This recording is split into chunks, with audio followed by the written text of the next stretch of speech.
3 months after the divorce, Marcus Hale, a single dad just off the night shift, received a text from his ex-wife. "Starting next month, you need to pay $900 in rent." Marcus went cold. This was the house where he was raising their son under their divorce agreement, the place he'd accepted zero child support for just to give Noah one stable year. He didn't argue, didn't fight back, because Elena had no idea that demand had just triggered a chain of truths enough to make her lose all control, and the house she believed was hers. So in the end, who was really getting evicted? The wrench slipped from Marcus Hale's hand and clattered against the concrete floor of Anderson's auto repair. He blinked hard, wiped the grease from his palms, and checked his watch. 6:45 in the morning. Noah would be up soon, and Marcus had promised to make breakfast before school. He'd been under the hood of a Toyota Camry for the past 3 hours, replacing a timing belt that should have been changed 2 years ago. The night shift paid an extra $2 per hour, and Marcus needed every cent of it. Dave walked into the garage, coffee in hand, and looked at Marcus with the kind of concern that made Marcus uncomfortable. "You look like hell," Dave said. Marcus bent down to pick up the wrench. "I'm fine. You've been pulling doubles all week. When's the last time you slept?"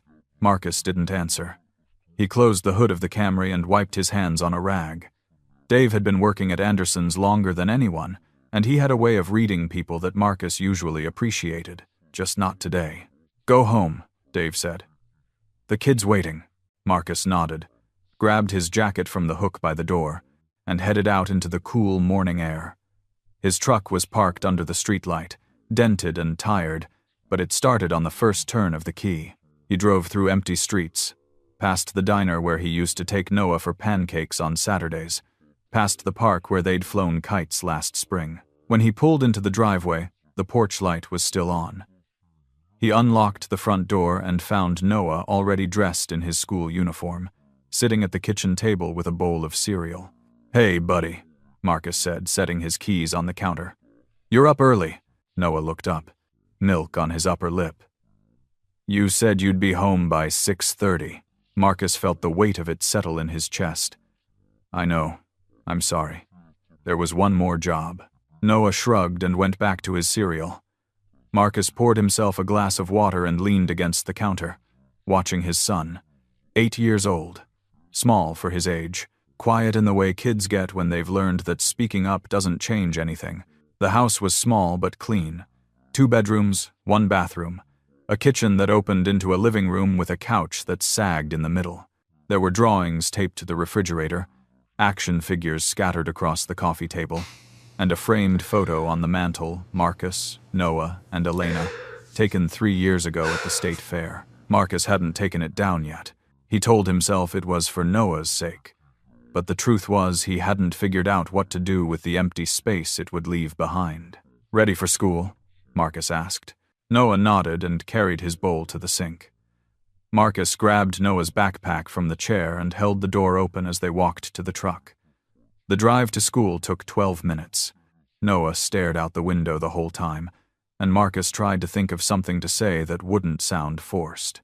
"You got any tests today?" Marcus asked. "Math quiz. You ready for it?" "I think so." "Good. You've been studying hard." Noah didn't respond. When they pulled up to the school, Marcus watched as Noah climbed out of the truck and slung his backpack over one shoulder. Before he closed the door, Noah turned back. "Dad? Yeah? Is Mom coming next week?" Marcus felt something tighten in his throat. "Maybe, bud. She's been busy with work." Noah nodded, like he'd expected that answer, and walked toward the entrance. Marcus waited until Noah disappeared through the doors before he drove away. The divorce had been finalized 3 months ago.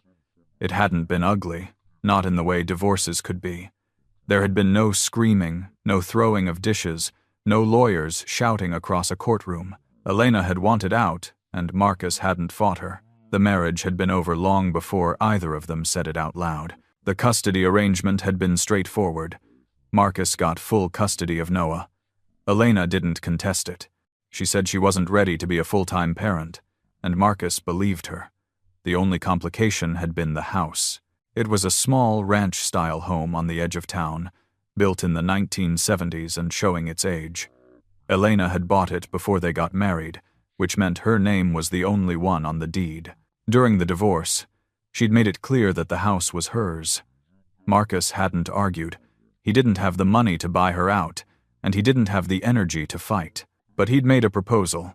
Let him and Noah stay in the house for 1 year. Just 1 year, so Noah wouldn't have to deal with moving on top of everything else. In exchange, Marcus wouldn't ask for child support. Not a single dollar for 12 months. Elena had agreed. She moved back in with her parents, and Marcus and Noah stayed. It had seemed like a fair deal at the time. Marcus drove back to the house, parked in the driveway, and walked inside.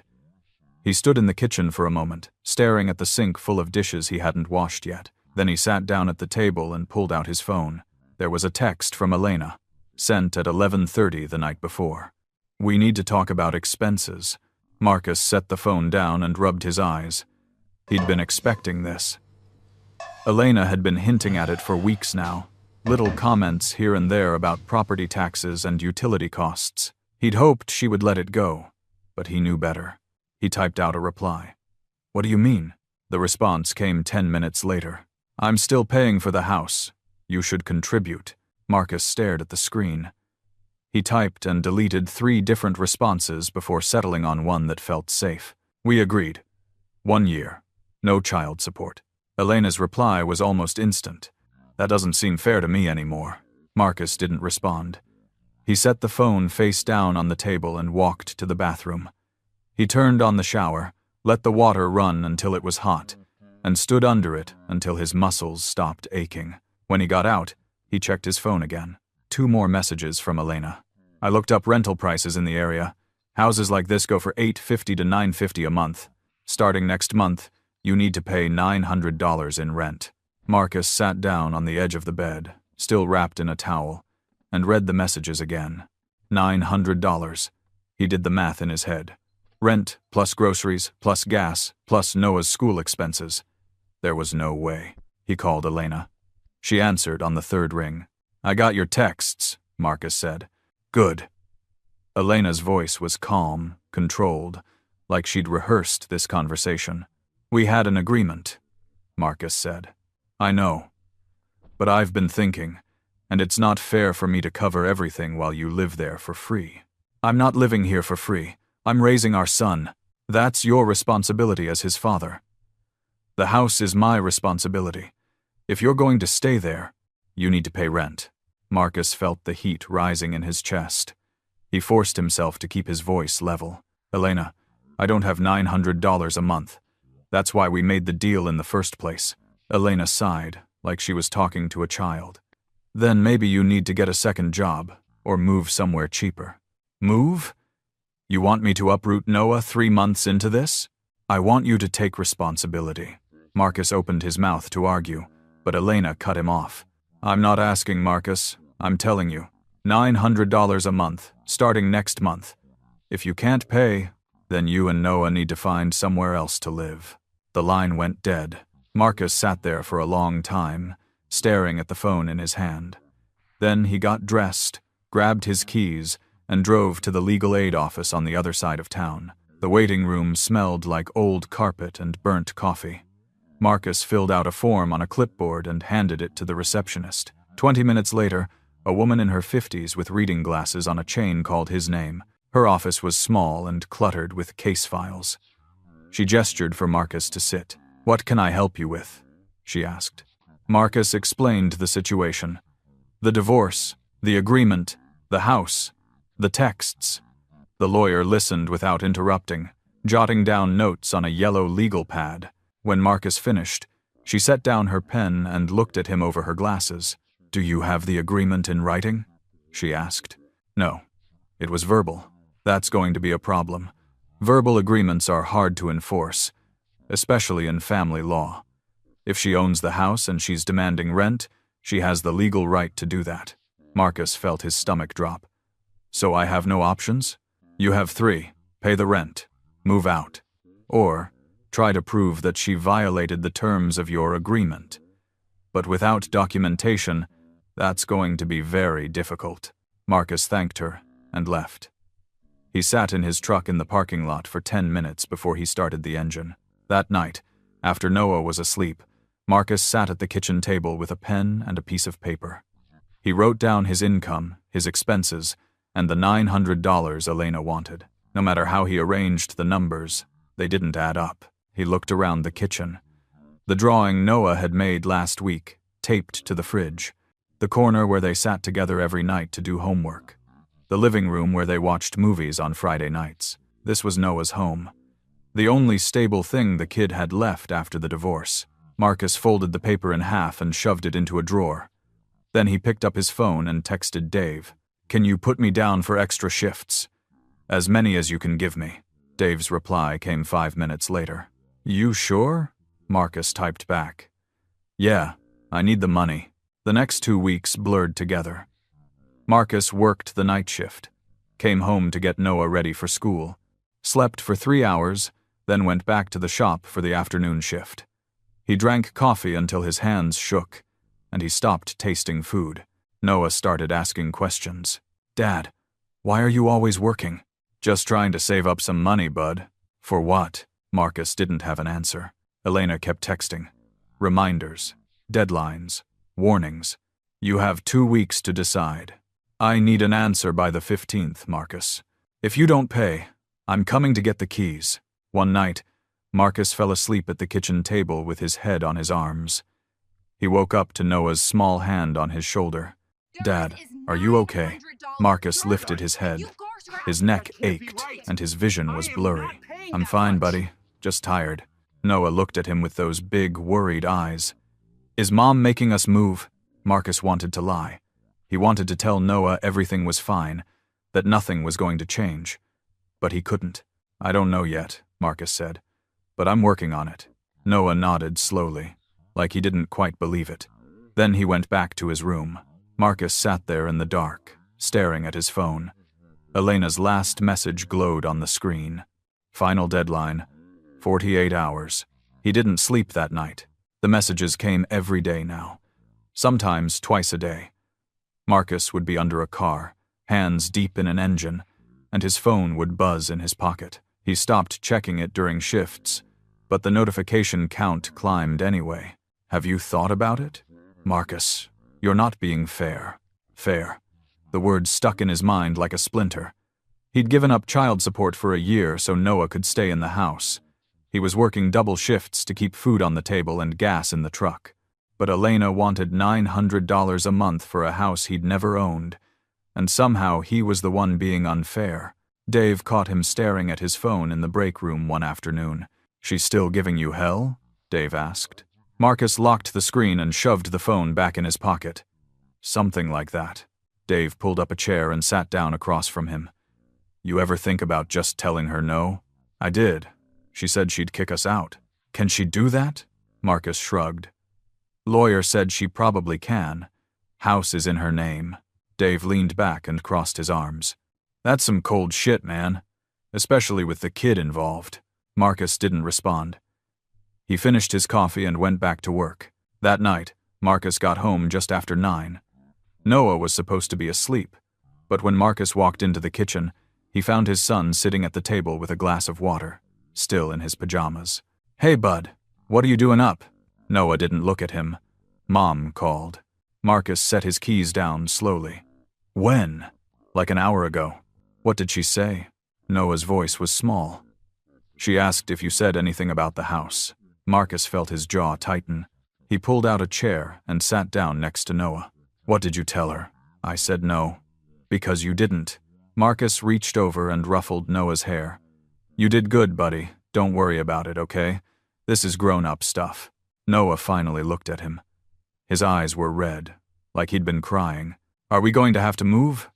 Noah asked. Marcus wanted to say no.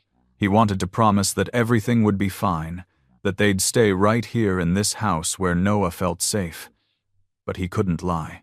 "I don't know yet," Marcus said. "But I'm doing everything I can to make sure we don't." Noah nodded, but he didn't look convinced. Marcus walked him back to his room, tucked him in, and stayed there until Noah fell asleep. Then Marcus went back to the kitchen and called Elena. She answered on the second ring. Why are you calling Noah? Marcus said. His voice was sharper than he meant it to be. Elena didn't miss a beat. I'm his mother. I'm allowed to talk to him. Not to ask him questions about me. Not to make him worry. Elena laughed, but there was no warmth in it. He should be worried, Marcus. If his father doesn't have the decency to pay rent, he should know what's coming. I'm raising him full-time. That was the deal. The deal isn't working for me anymore. Marcus gripped the phone tighter. You can't just change your mind because it's convenient for you. Elena's voice went cold. Watch me. She hung up. Marcus stood there in the kitchen, staring at the phone in his hand. Then he grabbed his jacket and went for a walk. He didn't have a destination in mind. He just needed to move, to think, to figure out what the hell he was going to do. He ended up at the park, 2 blocks from the house. It was empty this late, just a few streetlights cutting through the dark. He sat on a bench and stared at the playground where he used to push Noah on the swings. His phone buzzed again. Another message from Elena. Last chance, Friday or you're out. Marcus turned off his phone. The next morning, Marcus was too tired to function. He'd slept maybe 3 hours, and his body felt like it was made of lead. Dave took one look at him and told him to go home. You're gonna hurt yourself, Dave said. Or someone else. Go sleep. Marcus didn't argue. He drove home, collapsed on the couch, and didn't wake up until Noah came home from school. Dad? Noah's voice pulled him out of a dreamless sleep. Marcus sat up, his neck stiff and his head pounding. Hey, bud. What time is it? 3:30. Marcus rubbed his face. Sorry, I didn't mean to sleep that long. Noah dropped his backpack on the floor and sat down next to him. Are you sick? No, just tired. Noah looked at him for a long moment, and Marcus could see the worry written all over his face. Kids weren't supposed to look like that. Not at 8 years old. I'm okay, Marcus said. I promise. Noah nodded, but he didn't say anything. That weekend, with Elena's Friday deadline looming, Marcus decided to clean out the garage. He needed something to do with his hands, something to keep his mind from spiraling. Noah helped, dragging out old boxes and sorting through tools that hadn't been touched in years. They worked in silence for most of the afternoon. Then Noah pulled out a cardboard box from the back corner, covered in dust. What's in this one? Noah asked. Marcus looked up. I don't know. Let's see. Noah opened it. Inside were old documents, photo albums, and a stack of envelopes bound together with a rubber band. Marcus knelt down and started sorting through them. Most of it was junk, old bills, expired insurance papers, receipts from years ago. Then he found an envelope with Elena's handwriting on the front. He opened it and pulled out a stack of papers. The first page was a deed transfer document. Marcus scanned it quickly, his heart starting to pound. Deed of transfer. Property located at 417 Maple Street. Transferor, Elena Marie Hale. Transferee, Riverside Property Holdings, LLC. Marcus flipped to the second page. Date of transfer. 2 months after the divorce was finalized. He read it again. Then a third time. Elena had sold the house. She'd sold it 2 months ago, and she hadn't said a word. Marcus sat back on his heels, the document still in his hands. His mind was racing, trying to piece it together. If Elena had sold the house, then she wasn't the owner anymore, which meant she had no legal right to demand rent. But she was still acting like the house was hers. Noah was watching him. Dad, what's wrong? Marcus folded the document and shoved it into his pocket. Nothing, bud. Just some old paperwork. But his hands were shaking. That night, after Noah went to bed, Marcus sat at the kitchen table with his laptop. He pulled up the county assessor's website and searched for the property address. The records came up immediately. Owner, Riverside Property Holdings, LLC. Date of transfer, 2 months after the divorce. Purchase price, $185,000. Marcus stared at the screen. Elena had sold the house for $185,000, taken the money, and never told him. And now she was trying to collect rent on a property she didn't even own anymore. He called Dave. Do you know anything about property law? Marcus asked. Dave sounded half asleep. What? No. Why? Elena sold the house. There was a long silence on the other end of the line. Then Dave said, Wait, what? She sold it 2 months ago, to some investment company. But she's still acting like it's hers. Can she do that? I don't think so. But I don't know for sure. Dave let out a low whistle. Man, that's messed up. What are you gonna do? Marcus didn't answer. He didn't know yet. The next morning, Marcus called Elena. She answered on the first ring. You sold the house, Marcus said. There was a long silence. I don't know what you're talking about, Elena said finally. I found the deed transfer. You sold it 2 months ago. Elena's voice went tight. That's none of your business. It is when you're demanding rent for a house you don't own. I still have responsibilities, Marcus. I still have to deal with. Marcus cut her off. No, you don't. You sold it. You took the money. And now you're trying to squeeze more out of me. Elena's tone shifted, colder now. You think you're so smart, don't you? You think finding that paperwork changes anything? It changes everything.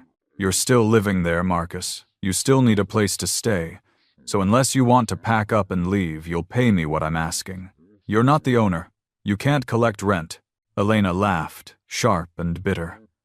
Then go ahead and call the real owner.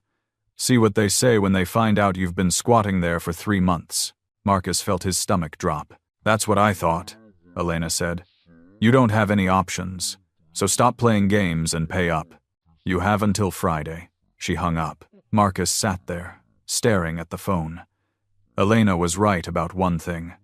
If he contacted the new owner, they'd probably kick him out immediately. He'd lose the house, the stability, everything. But if he didn't do something, Elena would keep bleeding him dry. The next day, Marcus couldn't focus. He dropped a wrench twice, nearly stripped a bolt, and had to redo an oil change because he forgot to tighten the drain plug. Dave pulled him aside at lunch. You okay, man?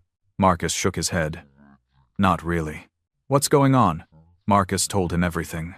The deed transfer, Elena's threats, the impossible choice he was stuck with. Dave listened without interrupting.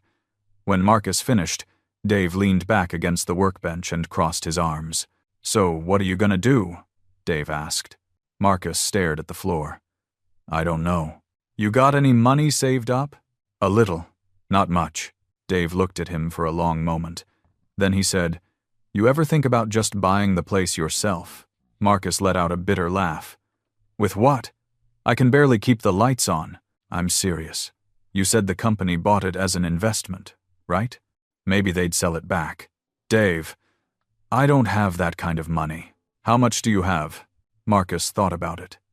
He had an old savings account from before he got married, money he'd been setting aside for years and hadn't touched. Then there was the account he'd opened after the divorce, trying to save whatever he could from each paycheck, and the bonus he'd gotten last year from Anderson's, still sitting in an envelope in his dresser drawer. Maybe 24,000, Marcus said. Dave raised his eyebrows. That's more than I thought. It's not enough to buy a house. Maybe not, but it's enough to start a conversation. Marcus looked at him. You think they'd even talk to me?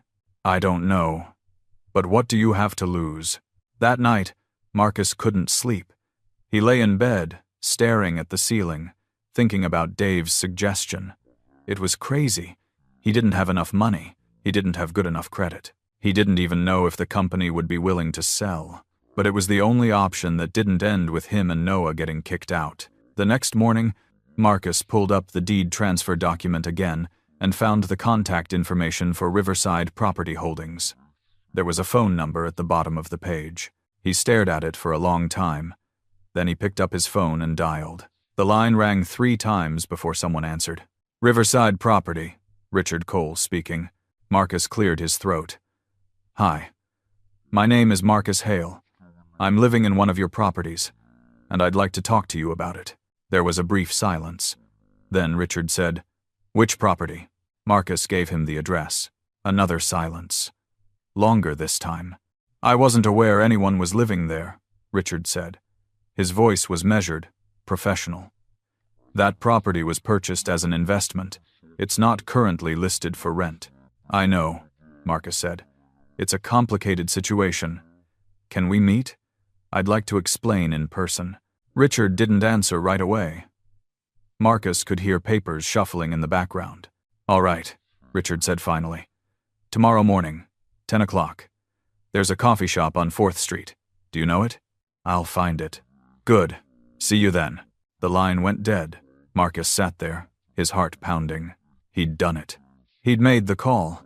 Now he just had to figure out what the hell he was going to say. That evening, Marcus sent Noah to stay with Martha, the neighbor 2 houses down. She was a kind woman in her 60s who'd always looked out for them, bringing over casseroles and offering to watch Noah when Marcus worked late. Just for tonight, Marcus told Noah. I have something I need to take care of. Noah looked worried. Are you okay, Dad? Marcus knelt down and put his hands on Noah's shoulders. I'm fine, bud. I'm going to fix this, I promise. Noah nodded, but Marcus could see the doubt in his eyes. After Noah left, Marcus sat alone in the kitchen. He pulled out his bank statements, his savings account balance, the envelope with the bonus money. He spread it all out on the table and stared at the numbers. $23,700. It wasn't enough. He knew that, but it was all he had.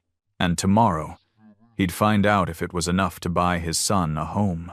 Marcus arrived at the coffee shop 15 minutes early. He parked across the street and sat in his truck, watching people come and go through the front door. His hands were sweating. He'd brought the envelope with all his savings documents, the deed transfer paperwork, and a folder with bank statements going back 2 years, everything he had to prove he was serious. At exactly 10 o'clock, a man in his mid-40s walked into the coffee shop.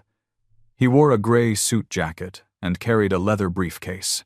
Marcus recognized him from the brief description he'd imagined: professional, composed, the kind of person who dealt in numbers and contracts, not emotions. Marcus got out of the truck and crossed the street. Inside, the man was already seated at a corner table with a cup of black coffee. He looked up when Marcus approached. Richard Cole? Marcus asked. The man stood and extended his hand. That's me. You must be Marcus. They shook hands, and Marcus sat down across from him.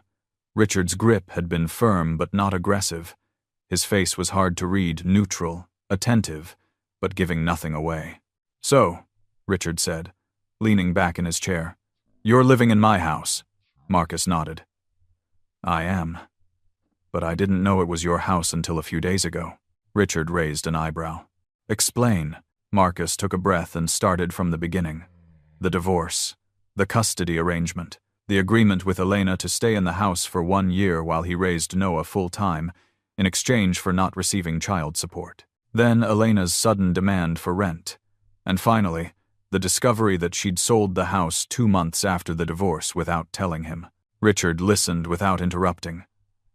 When Marcus finished, Richard took a sip of his coffee and set the cup down carefully. So your ex-wife sold me a house, pocketed the money, and is now trying to collect rent from you for a property she no longer owns. Marcus nodded. That's right. Richard let out a short, humorless laugh. She lied to both of us, then.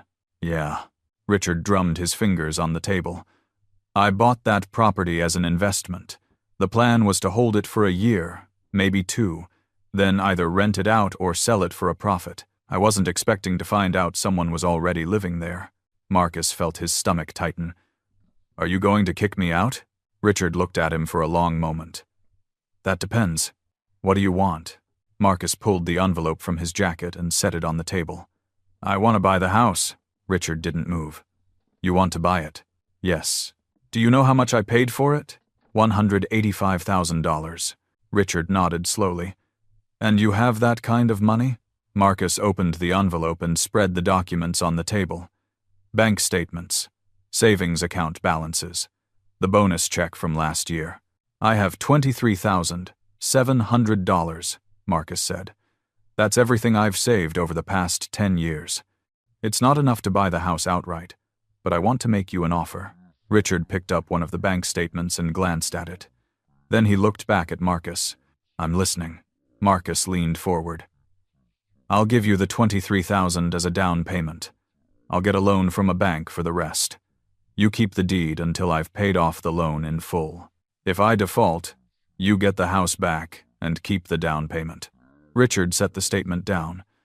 Why would I agree to that? I could sell this house tomorrow for market value probably closer to $190, $195. I'd make 10 or 15,000 more.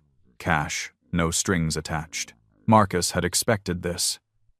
Because selling takes time. You'd have to list it, pay a realtor, deal with showings and inspections. And there's no guarantee you'd get asking price. This way, you get $23,000 up front, and you earn interest on the loan until I pay it off. If I default, you still have the house and the down payment. You're protected either way. Richard considered this. He picked up his coffee again, took another sip, and stared out the window for a moment. You've thought this through, Richard said. I have. And if you can't get a bank loan? Marcus felt his throat tighten. Then I'll figure something else out. But I'll try every bank in this state if I have to. Richard looked at him, and for the first time, Marcus saw something shift in his expression. Not pity, exactly. More like recognition. You have a kid, right? Richard asked. Marcus nodded. A son. 8 years old. What's his name? Noah. Richard set his coffee down. I have 2 kids, both grown now, but I remember what it was like after my divorce. The worst part wasn't losing the marriage. It was watching my kids lose their sense of stability. They didn't know where they belonged anymore.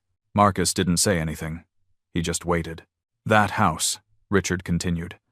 Is that where your son feels safe? It's the only place he's known since he was a baby, Marcus said. After the divorce, I made a deal with my ex-wife so he wouldn't have to move. So he'd have one thing that stayed the same. I'm not asking for charity. I'm asking for a chance to give my son a home. One he doesn't have to leave. Richard was quiet for a long time. Then he nodded. All right, Richard said. Here's my offer. You give me the $23,000 as a down payment. You have 30 days to secure a loan for the remaining balance. If you can't get the loan, you move out and forfeit the down payment. If you do get the loan, we draw up a contract. You pay me back with 6% interest. I hold the deed until the loan is paid in full. Miss a payment, and the house reverts to me. Understood? Marcus felt something loosen in his chest. Understood. Good. Richard stood and extended his hand again. Get me the paperwork from the bank within 30 days. We'll make this official. They shook hands, and Marcus walked out of the coffee shop feeling like the ground had shifted beneath him. The next 3 weeks were a blur. Marcus went to 5 different banks, filling out loan applications, sitting through interviews, providing documentation. 3 banks rejected him outright. His income was too low. His credit score wasn't high enough. He didn't have enough employment history. The 4th bank offered him a loan, but the interest rate was so high that Marcus would never be able to make the payments. On the 21st day, Marcus walked into a small credit union on the edge of town. The loan officer was a woman in her 50s with kind eyes and a no-nonsense attitude. She reviewed his application, asked him a dozen questions, and then disappeared into a back office for 20 minutes. When she came back, she sat down across from him and folded her hands on the desk. We're going to approve your loan, she said. But there are conditions. You need to make consistent payments. No late fees, no missed months. And because of your income level, we're requiring Richard Cole to remain on the deed as a co-owner until the loan is paid off. If you default, the property goes back to him. Marcus nodded. I understand. The interest rate will be 8%. That's higher than standard, but it's the best we can do given your financial situation. I'll take it, she smiled. Then let's get the paperwork started. 2 days later, Marcus sat in a lawyer's office with Richard Cole and signed a stack of documents. The deed transfer, the loan agreement, the payment schedule. When it was done, the lawyer handed Marcus a small envelope. Inside were 2 keys. Marcus stared at them, feeling the weight of what they represented. Richard stood and shook his hand one last time. Good luck, and don't miss a payment. Marcus nodded. I won't. That evening, Marcus drove home and parked in the driveway. He sat there for a moment, looking at the house. It was the same house he'd been living in for months, but it felt different now. It was his. Or it would be, as long as he kept his word. He walked inside and found Noah sitting on the couch, watching cartoons. Martha was in the kitchen, washing dishes. "Everything okay?" Martha asked. Marcus smiled. "Yeah, everything's okay." Martha dried her hands on a towel and gave him a warm look. "Good. That boy's been asking about you all day." After Martha left, Marcus sat down next to Noah on the couch. Noah looked up at him, and Marcus could see the question in his eyes before Noah even said it. "Dad, do we have to move?" Marcus reached into his pocket and pulled out one of the keys. He held it out to Noah. "No," Marcus said. "We're not moving. This is our home now." Noah took the key, staring at it like he didn't quite understand. "What do you mean? I bought the house. It's ours." Noah looked up at him, his eyes wide. "Really?" Marcus nodded. "Really." Noah threw his arms around Marcus's neck, and Marcus held him tight, feeling the weight of the past few months finally start to lift. 2 days later, Elena showed up unannounced. Marcus opened the door and found her standing on the porch, arms crossed, jaw set. "I heard what you did," Elena said. Marcus didn't move. "Yeah? You bought the house." "That's right." Elena stared at him, and for a moment, Marcus saw something flicker in her expression. Surprise, maybe. Or anger. He couldn't tell. "You didn't have that kind of money," Elena said. "I had enough. This is ridiculous. You can't." Marcus cut her off. "I already did. I bought it from the actual owner. The one you sold it to without telling me." Elena's face flushed. "That was my house. I had every right to sell it. You did. But you didn't have the right to demand rent for a house you didn't own anymore. And you definitely didn't have the right to lie about it." Elena opened her mouth to argue, but nothing came out.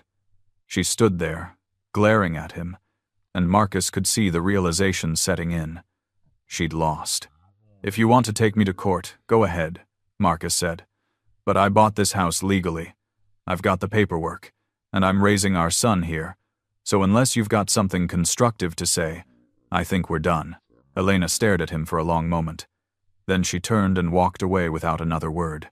Marcus closed the door and leaned against it, letting out a long breath. A month later, Marcus and Noah were in the front yard, painting the fence.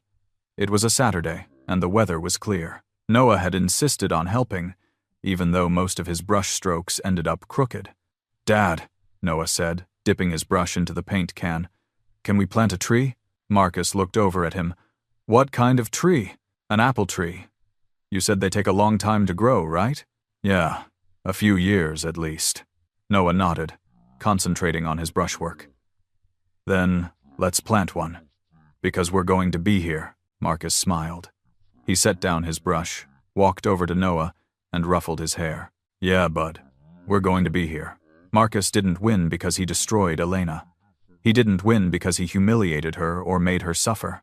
He won because he refused to let his son grow up in a house where the right to stay had to be begged for.